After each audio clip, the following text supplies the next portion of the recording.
What's going on, guys? Welcome back to BlackTideTV, second video of the day. If you missed the first video of the day, it will be linked in the description down below and card in the top right corner. In this video, we're looking at my very first Infinite Warfare Problematic Camos series video. If you are new to the channel and you don't know what Problematic Camos is, it's a series that I've been doing for 3 years now. I started on Advanced Warfare, we covered some Problematic Camos in Black Ops 3, and now we're getting into camos on Infinite Warfare. The Black Ops 3 Problematic Camos were some of my most successful videos on YouTube so far, so hopefully we can continue the tradition with this game. I will be covering Problematic Camos for Modern Warfare Remastered if I come across any weapons where the camo challenges are exceptionally hard, but so far the camos in that game seem relatively simple and the challenges aren't that crazy, whereas on Infinite Warfare we do have some questionable weapons, we have some questionable challenges, and they may be a doozy, especially the one that we're looking at today.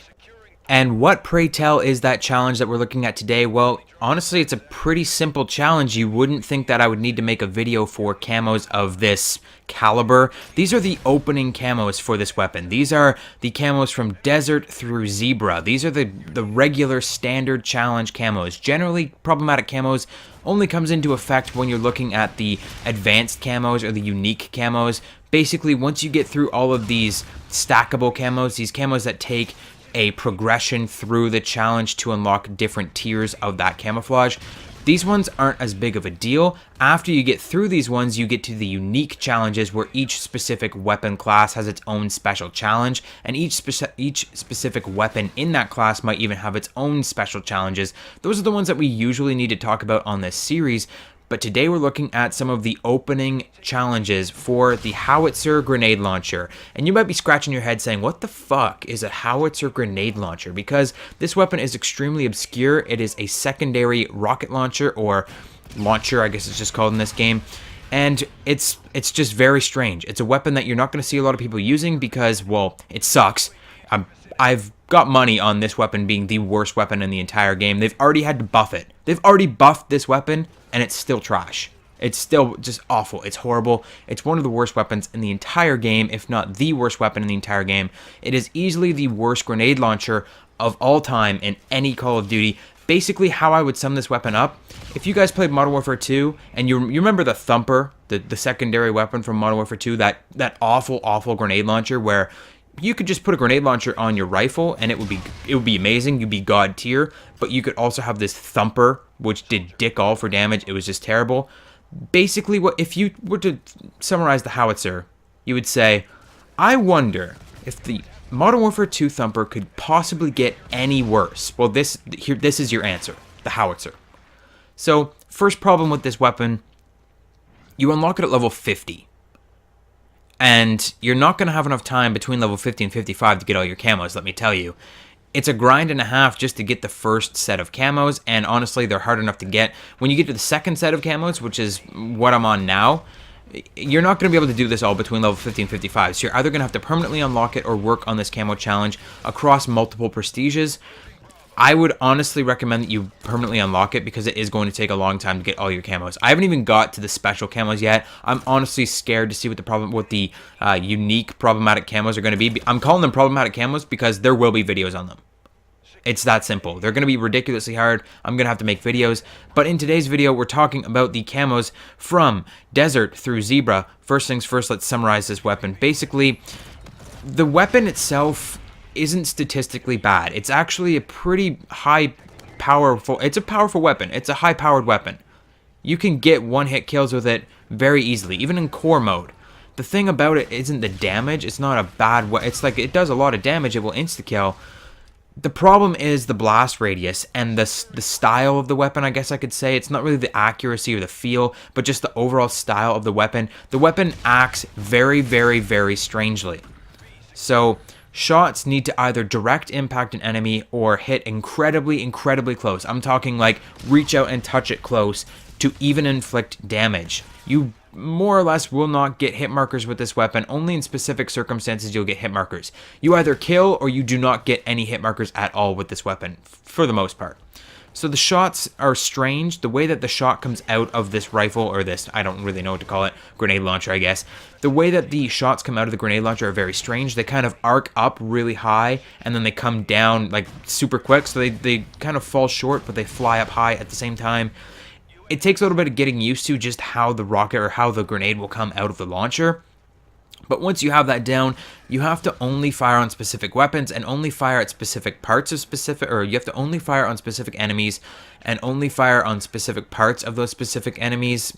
Let me explain. So shots fired from a height seem to be more effective. So if you actually jump up in the air before you fire, I feel like I hit a lot more people when I'm in the air firing down on enemies.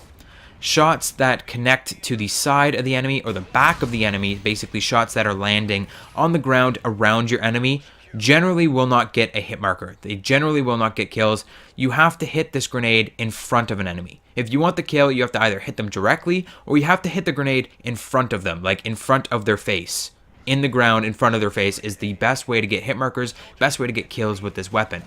When you're shooting them and the grenades are hitting behind them, you're going to notice that a lot of the time, you won't even get a hit marker. Your grenade will hit right directly behind them. You can land a grenade right next to an enemy and it won't do anything. These grenades are, of course, explosive. You don't have to be at any sort of safe distance before they actually arm themselves. You can stand point blank with an enemy and fire a grenade off. But the thing is, the grenades have such a strange blast radius, such a strange blast pattern, that when they hit, they kind of explode forward facing. They don't explode in a circular radius, as far as I can tell. What my general idea of the grenade kind of blast radius is that when the grenade hits, it fires shrapnel forward instead of in all directions like a regular grenade. So shooting the grenade into someone's face and letting it hit and explode into them is the way to go with this grenade launcher. Now, two things right off the bat I can guarantee that you will never ever need to even try to do with this weapon is one, aim down the sights. It won't help you at all. It just makes it 10 times harder to aim your shots. And two, fire at enemies that are in the air. If there is an enemy coming towards you and he jumps, don't even try it. If there's an enemy in the air, unless you direct impact them, you will not get the kill. Don't try it, you're just wasting your shots. If an enemy is jumping, as you can see in some of the gameplay, you're not going to hit them, so just stop trying. If you're using this weapon and you're trying to get kills, only engage enemies that are on the ground. Now, my go-to tactic in the past for weapons that have been difficult to get kills, weapons that don't do a lot of damage, things like that, is to go into hardcore mode, but hardcore mode might not even help you that much when it comes to the Howitzer. Hardcore is beneficial, but not by a whole lot. It's more forgiving with the hit markers. Like I said, you're generally not going to get a ton of hit markers with this thing, but if you're in hardcore, when you do get a hit marker, it will be a kill no matter what. So it's a little bit more forgiving with the hit markers, but it does come at a cost. You will die a lot quicker. You have less HUD, so it's going to be harder to find the enemies. You're going to want to engage groups of enemies at a time, and it's going to be a lot more difficult to find them, especially if you're playing Team Deathmatch or something like that. And you can possibly team kill, and when you team kill in hardcore and Infinite Warfare, it's ricochet damage. So you're going to die, your teammates are going to survive, and it's just going to be a pain in the ass.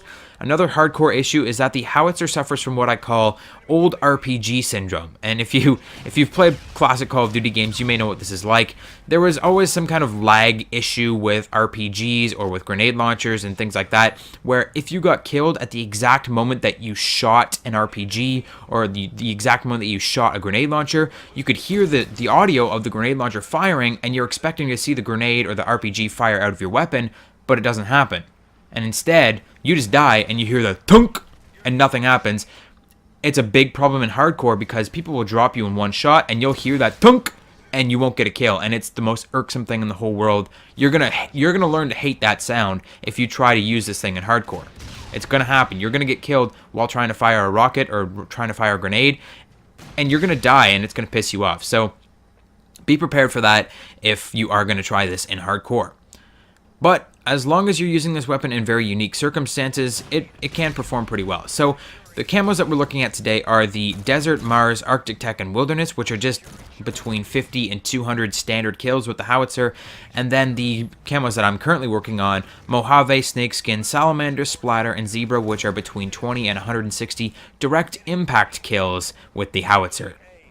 So allow me to share my tactics for getting regular kills with the Howitzer. First up, you're going to want to pick a specific game mode and map, the game mode being hardcore domination, core domination, ground war domination, basically any type of domination, whatever you prefer, core or hardcore. If you are playing core, I highly recommend you try ground war because there's going to be more enemies in one central location.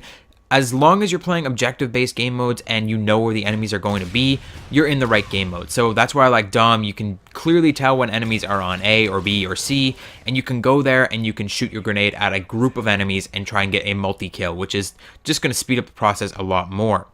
If they do happen to add a classic mosh pit into this game, that will be the 100%, that will be the best game mode for this weapon, because enemies will be on the ground and you don't have to deal with people jumping up and over your grenades and stuff. So if they add a classic mosh pit where everyone is boots on the ground, go to that game mode. As of right now, that game mode has not been added in, but it has been rumored. Now, map choice is key. You're going to want to play on smaller maps. I actually got into a weird map on this one, but I had a half decent gameplay anyways. But Frontier or Genesis, these are my top 2 recommended maps. Frontier is that space station with the long white hallways. It's very interior. Anything interior, close quarters is the best because you can run around, you can get from one end of the map to the other really quickly, you can loose your grenades, you can kill enemies at close ranges, you can shoot the grenades and hit walls and stuff and get a little bit of ricochet splash damage on enemies. So that's what you're going to want to do, is play smaller maps that you can run around and shoot into groups of enemies. Basically, that's your whole tactic right there. But let's keep going through the creative class and all that kind of stuff. Combat rig. I've got one suggestion for your combat rig. Synaptic propulsion will keep you, the propulsion trait will give you a little bit of an enhanced thruster so you can jump around more. And like I said, grenade kills are a lot easier to get when you're in the air above an enemy. So if you jump up, you're going to run out of thrust, so propulsion keeps you in the air a lot more. You can do a lot more jumping, a lot more aerial acrobatics, and you can shoot the grenades down on your enemies a lot more often. So that's the only combat rig that really benefits this weapon, synaptic propulsion. That's the trait, not the payload. You can take whatever payload you want.